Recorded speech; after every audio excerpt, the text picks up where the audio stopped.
videos where we give Instagram a lot of importance, like it rules our lives, and make a simple act of posting a picture as complex as cracking a CAT exam. That's right, you're here now. So I know that you know that I know what this video is all about, so why don't I save myself the burden of making this video short? It's still gonna cross 10 minutes, Kriti. You know it. So here it is, very overdue, how I edit my Instagram pictures.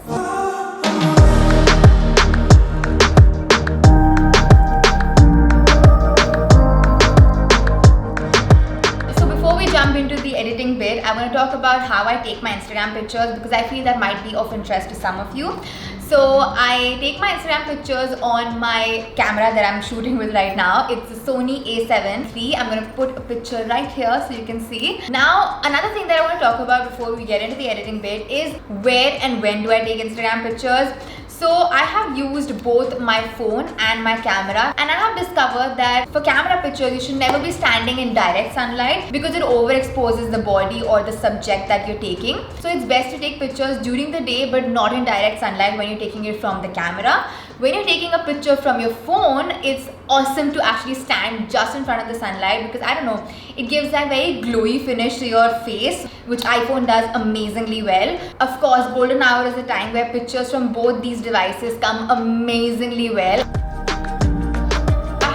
A lot of apps over the period. I have literally tried VSCO, Snapseed, every other app which is there for editing, but I have to say that I've fixated myself to Lightroom. It's a free app that you can download, and I feel personally that it is more advanced as compared to VSCO or Snapseed. It does take a while to like get used to it and learn all the features that are there in the Lightroom and work your way through it, but once you get a hang of it, it's just amazing to edit then. So now I've fallen in love with the process of editing, which I'm sure you will too if you keep practicing it. So my Instagram theme is a bit of a peachy orangish tone. This was how it looked earlier and this is how it looks now. So as you can see, even the sky color has become a little enhanced now, and you can automatically see how the dress has become much more brighter and the face has become lit. It's more fresh and it's more bright. So two of my really favorite edits of all time is, one is this. I took this in Dubai and this is how the picture looked earlier, and you can see how the entire like coral warm tone has enhanced in this picture, and I absolutely love that. Another thing which really looks amazing in my edit is Indian and the traditional architecture.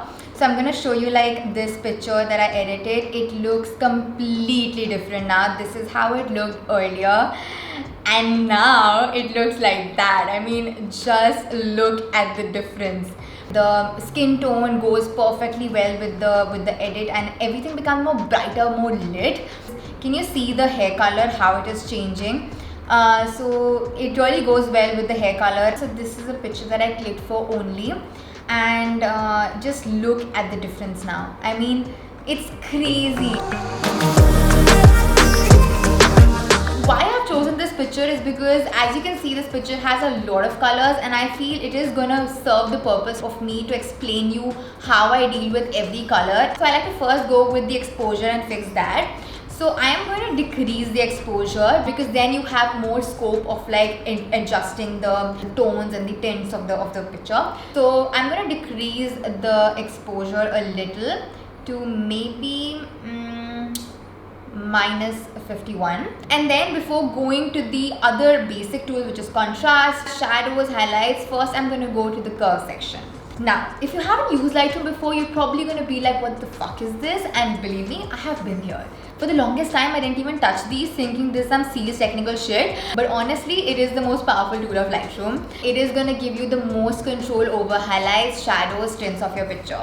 As you can see, the first one is a normal curve, and there are other three, which is red, green, and blue. So we're going to come to the red, green, and blue later. First, we're going to deal with the normal curve. So the middle point that you see here is for midtones. The leftmost point is for shadows, and the right is for highlights. So I'm going to try and explain you what the movements really do. So if you're going to move the same midtones upward, it is going to make your photo a lot light, like all the midtones will become really exposed, and if you move it downward, it is going to make those midtones a lot darker. Okay, similarly, if you move the shadow point upward, it is going to give you that faded look, which a lot of people also like, these kind of faded looks. And if you move it downward, it is more contrasty, and the same goes for highlights. So this is a kind of an overview to make you understand this better graphically.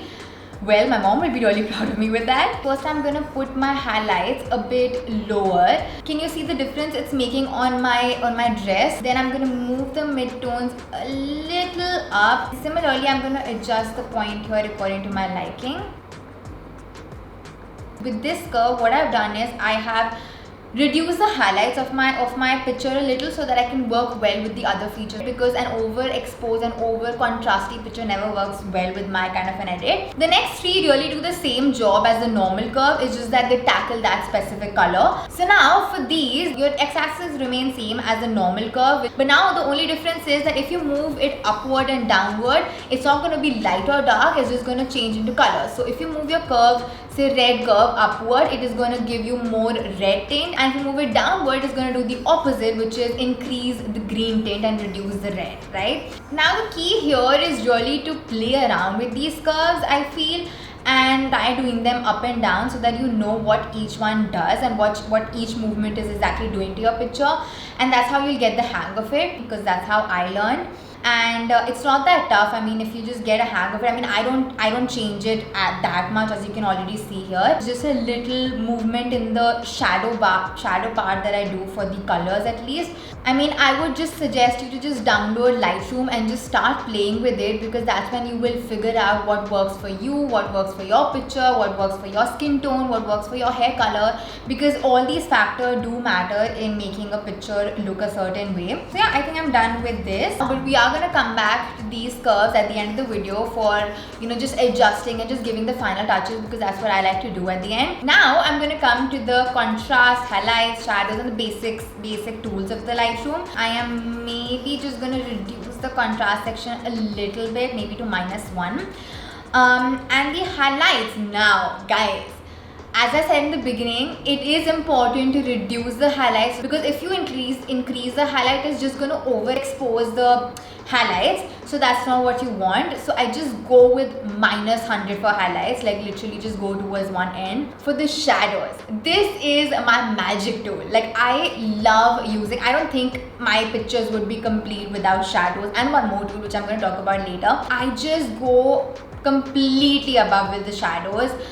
So can you see the difference like it is making? So basically what we have done is from the highlights, so we've reduced the highlights. So anything which can come like as highlighted part, like can you see this? So this is a highlighted part of the video, of the picture. So just reducing this to a normal base, to a mid-tone is important.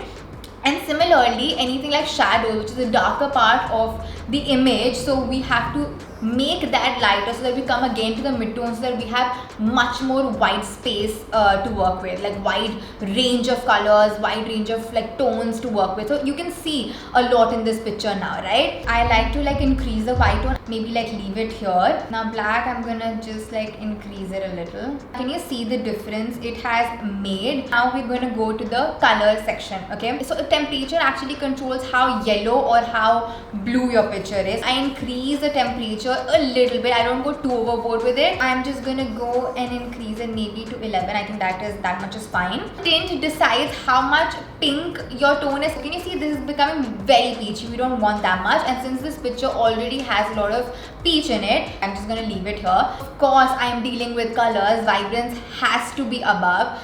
Vibrance is basically to make your colors pop out and more like saturated. For saturation, I don't like the saturation tool that much.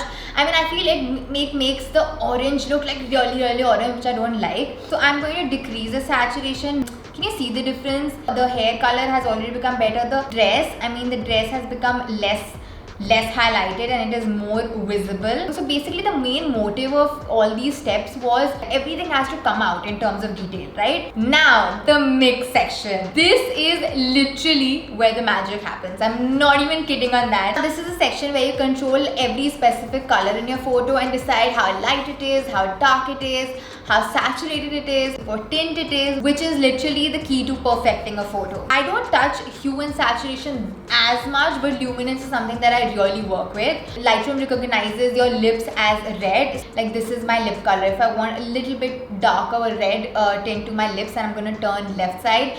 But I don't like that since I'm already wearing my lipstick. But I'm gonna increase the luminance to say maybe this much. The hue is basically how much that particular color is visible in the picture. So I don't like to play with this that much, but I'm just gonna make it a little bit towards the coral side. Of course, you would know what saturation does. It will just increase the red and dim the red. So I'm going to reduce the red a teeny tiny bit, maybe till here. So the orange part basically deals with your skin tone.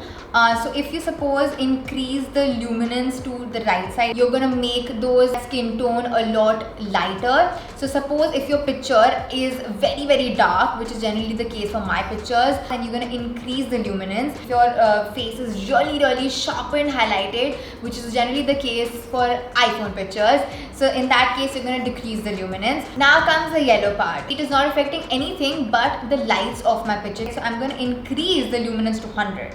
Yeah, so that it's more like vibrant, it's more highlighted. Now comes the green. Most of the times I make the greens a lot darker, okay, because I always want those orangish peach tones to be more highlighted in my pictures. I reduce the saturation of the greens completely towards left because I don't want greens to be green. I want it to be really darkish green. Now for the dark blue, can you see the horses? It's just that, okay? So I'm just gonna increase it a little. I'm gonna decrease the saturation to maybe like a little very low. Now comes a magenta, which is for the chairs. If it's dark, it's not looking that great.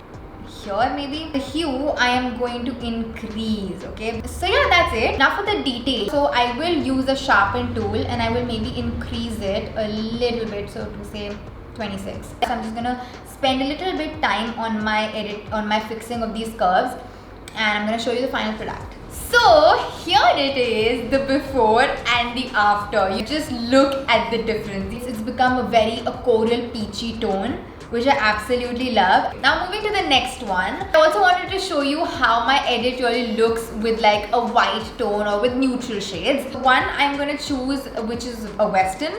And the second quality of that picture will be that it will have a lot of neutral shades. Yep, let's get into the editing bit of it now. My pictures, intentionally, they are underexposed. I make sure that the lighting is very dim, and I almost love it when the picture is very dark. That's something that I've learned which works best with my kind of an edit.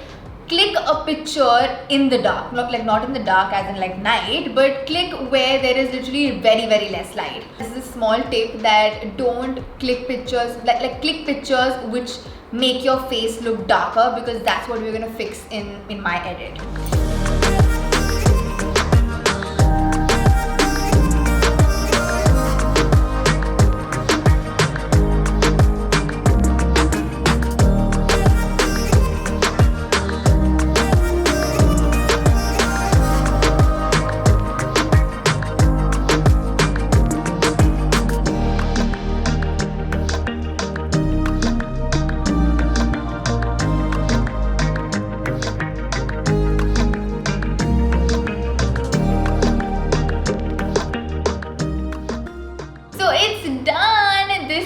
The before and this is the after. Now it's ready to be posted on my Instagram. Alright, that's how I do it. That's how the magic is done, kids. But I personally love the art of editing. Yes, it does take up a lot of time, but I feel since it's a part of my job, I don't mind giving it that much time. Oh god, I sound like such an Instagrammer. But anyway, I hope you guys enjoyed watching this video. If you want to follow me on Instagram, then my username is TheLifeHutK, and you can subscribe to my channel here if you want. If not, I can't get it. You can press the bell icon so that you're notified whenever I put the next video. And yeah, If you like watching it, don't forget to give it a big thumbs up and comment down below if you have any other video requests for me to shoot. I would love to hear that. And yes, I'm gonna see you guys in my next one. Bye.